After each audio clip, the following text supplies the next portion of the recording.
අලුතෙන් ඉදිවෙච්ච සතියෙන් දෙකෙන් හැදෙච්ච ලෑලි මඩුවක් පෙන්නනවා ගිනි තිබ්බාය කියලා. ඒ වුණාට රටේ මිනිස්සුන්ට ලැබෙන ප්‍රවෘත්තිය තමයි මට කීප දෙනෙක් දුරකථනයෙන් කතා කරලා ඇහුවා. ආමුදුනේ සුනන්දාරාමයට ගිනි තියලා.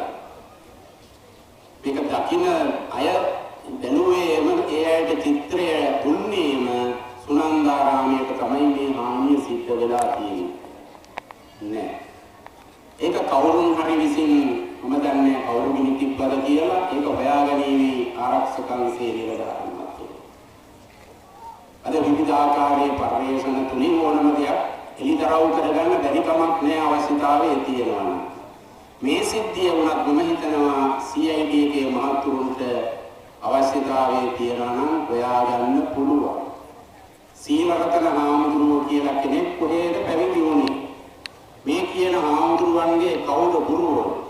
මේ කියන හාමුදුරුවන්ගේ කවුද උපාධ්‍යායවරු කියලා කොතනක හරි සටහනක් තියෙන්නට එපාය. මා දන්නා පමණින් හැබෑවටම මේ තෙල්මෑල්ල විහාරස්ථානයේ එවකට වැඩ සිටියා පානදුරේ සාන්ත හාමුදුරුවෝ කියලා හාමුදුරුවෝ කෙනෙක්. මේ හාමුදුරුවෝ ළඟ තමයි මුලින්ම ඔය වැවල සීලරතන කියන හාමුදුරුවෝ මහාන වෙන්නේ. ඒ හාමුදුරුවෝ ළඟ ඉන්න බැරි කම නිසා හෝ Tamanට උස්සන්නේ නැති නිසා හෝ මොනියම් හේතුවකින් හරි ඒ හාමුදුරුවන්ගෙන් මේ පුද්ගලයා ඉලිහිලා යනවා. ඊට පස්සේ ඥාති හාමුදුරු නමක් වන බැල්ලන්තුඩාවේ වෙනවර පඤ්ඤාසේකර හාමුදුරුවෝ මට දුරකථනයෙන් කතා කරනවා හාමුදුරුවෝ මගේ ඥාති පුතේ මේ විදියට දැන් එතනින් අයින් වෙලා දෙල්මෑල්ලෙන් ගෙනහැල්ලා අපේ දෙලිවස්වත්ත විහාරස්ථානයේ නතර කරගන්නට කියලා. කොහොම කතා කරලා තිබුණා මිසක් ඒක ක්‍රියාත්මක වුණේ නැහැ. ඊට පස්සේ ඔය කියන බැල්ලන්තුඩාව විහාරස්ථානයේ වෙනවර පඤ්ඤාසේකර හාමුදුරුවෝ මේ කියන සීලරතන හාමුදුරුවම නතර කරගත්තා. කොහොම නතර කරගත්ත හාමුදුරුවෝ බලන්න දැන් අද මෞපිය වන්දනාව යනවා. එදා ගුරුවරයව පාරෙන් එළියට දාන පන්සලෙන් එළියට දාන පාරට ඇදලා දාන විශාල සටනක් මෙහෙයුවා. මුලින් ඉඳලා සිද්ධිය මම දන්නවා ඒ හාමුදුරුවන් ඕගොල්ලෝ වැඩි ඈතක් නෙමෙයි බැල්ලන්තුඩාව කියලා කියන්නේ තරුණයෝ දෙන්නේ බයිසිකලයක් අරගෙන යන්න ගිහිල්ලා පඤ්ඤාසේකර හාමුදුරුවන්ගෙන් මම කිව්වා කියලා අහන්න මොකක්ද හාමුදුරුවනේ මේ සිද්ධිය කියලා. මේ සිද්ධිය කුමක්ද කියලා. මේ මෞපිය වන්දනාව යන හාමුදුරුවෝ ගුරුවරයව පාරට දාන්නේ. මොනතරම් මෙහෙයුමක්ද කළේ. ඇත්තටම අද මම නොහිටින්න පඤ්ඤාසේකර හාමුදුරුවෝ පාරේ. මම ඉදිරිපත් වෙලා තමයි ඒ ගැටලුව හිංසරේ ලෙගලා දෙන්නේ. මේ කියන හාමුදුරුවෝ පන්සලෙන් එළියට බහිනකොටම වැවල සීලරතන හාමුදුරුවන්ගෙන් ගන්නව ලිපියක් පඤ්ඤාසේකර හාමුදුරුවෝ සහ අද පේරාදෙණිය විශ්වවිද්‍යාලයේ ජ්‍යෙෂ්ඨ කතිකාචාර්ය අපේ අල්පිටියේ ඥානිස්සර හාමුදුරුවන් වහන්සේ එහි විහාරාධිපති. ඒ දෙදෙනා වහන්සේම මෙයා ශිෂ්‍යයෙක් හැටියට උපසම්පදා කරගෙන තියෙනවා. නමුත් නීතිඥයෙක් ඉදිරිපිට මෙයා අස්සනක් දාලා එනවා මුද්දර පිට. මම ගුරුගෝල කන් වලින් සියල්ලකගෙන් ඉවත් වෙනවාය කියලා. ඒ ලිපිය මම අරගෙන අපේ චන්සිරි හාමුදුරුවන්ට දුන්නා.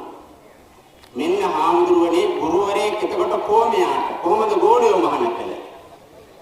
එයාට ගුරුවරයෙක් නෑ. දැන් ගුරුවරයෙක් නෑ කියන එක සනාථ කරලා තියෙනවා. යාම අස්සන් කළා මුද්දර පිට.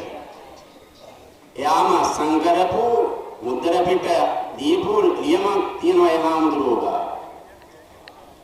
ශිෂ්‍ය භාවයේ මෙයා අයින් වෙලා යනවා. අර හාමුදුරු ශිෂ්‍ය ගුරුවරයා හැටියට ඉවත් වෙනවා. එහෙමනම් මෙයා බැස්ස පාරට අපේ කන්සිරි නායක හාමුදුරුවෝ මේ පිළිබඳව දැනුවත් වෙලා හිටියේ නැහැ. උන්වහන්සේ මහා අසරණ වෙලා හිටියේ ලොකු හාමුදුරුවෝ රෝගී වුණා. උපෝග නායක හාමුදුරුවෝ රෝගී වුණා. උන්වහන්සේලා දෙනමම අපවත් වෙනවා. මේ පන්සල් ටික කොහොම හරි රැක ගන්නට ඕන.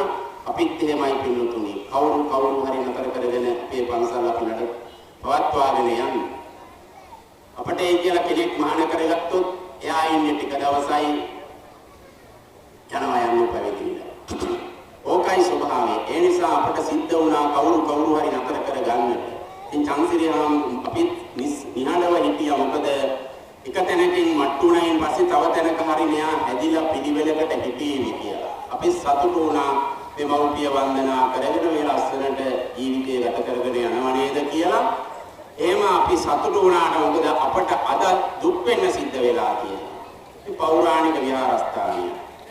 මේ විහාරස්ථානයේ වගකීම චන්දසිරි හාමුදුරුවෝ බාර දුන්නා නම් ඒ හාමුදුරුවන්ට ඒ හාමුදුරුවෝ මෞපිය වන්දනාවේ යන කෙනෙක් නම් කරුණාව මෛත්‍රිය තියෙන කෙනෙක් නම් පින්වතුනි අපට පුළුවන් මේ පන්සලේ ලෑලි කෑල්ලක් කරන් යන්න. මේ පන්සලේ ලෑලි පුටුවක් කරන් යන්න පුළුවන් ද චන්දසිරි හාමුදුරුවන්ට ගෝවින්දට මගේ පන්සල මේක කියලා. ගෙනියන්නේ. පෞරාණික පන්සලක්, පෞරාණිකත්වයේ රැකෙන පන්සලක්. බලන්න පන්සලට ගිහිල්ලා ඕනම කෙනෙක් අර පන්සලේ උරුවස්සක් ළඟට ගිහිල්ලා බලන්න දොරවල් කීයක් ගලවලාද කියලා. දොරවල් කීයක් ගලවලාද? ඉතින් එහෙම කෙනෙක් කොහොමද මේ කරුණාවෙන් මෛත්‍රියෙන් මෞර්ය වන්දනාව යන්නේ? ඒ නිසා මම කියන්නේ මේක කවුරුම හරි හොඳට බලන්න කොමසාරිතුමාගෙන් අහන්න වෙහිච්ච පන්සල් කොච්චර තියෙනවද කියලා. හාමුදුරුවෝ නැතුව එහිලා. අද ඒ වුණාට ගම්වල පන්සල් දෙක තුන ඉති කරන්න යම් යම් උදවිය ක්‍රියාත්මක වෙනවා. ඒ නිසා අද අලුතෙන් චක්‍රලේඛනයේ හදලා තියෙනවා බෞද්ධ කටයුතු දෙපාර්තමේන්තුවේ තියෙනවා. එහෙම ගමක වෙනත් ආයතනයක් ඉදි කරන්නට එපාය කියලා. තියෙන පන්සල් ටික අපට ඇති. ලංකාවට හොඳටම ප්‍රමාණවත් මේ තියෙන පන්සල් ටික. නිසා ඔයගොල්ලෝ ඊළඟට දායක පිළිතුරු හැටියට බුද්ධිමත් වෙන්න තව එකක් ඈගල් ඔය ඉදි වෙනවා නම් ඒකට පියදම් කරන්න වෙන්නේ අපටමයි.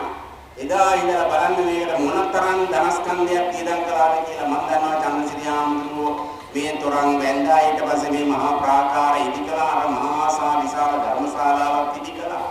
අපිට මතකයි මෙතන මේ පුංචි මඩුවක් තිබුණේ ධර්මශාලාවක් නෙමෙයි. ඒ කාලේ කිව්වේ බණ මඩු කියලානේ. අද ධර්මශාලාවක් හැටියට ඕගලන්ට ආඩම්බර වෙන්න පුළුවන් ධර්මශාලාවක්. ඒ නිසා චන්දසිරි හාමුදුරුවෝ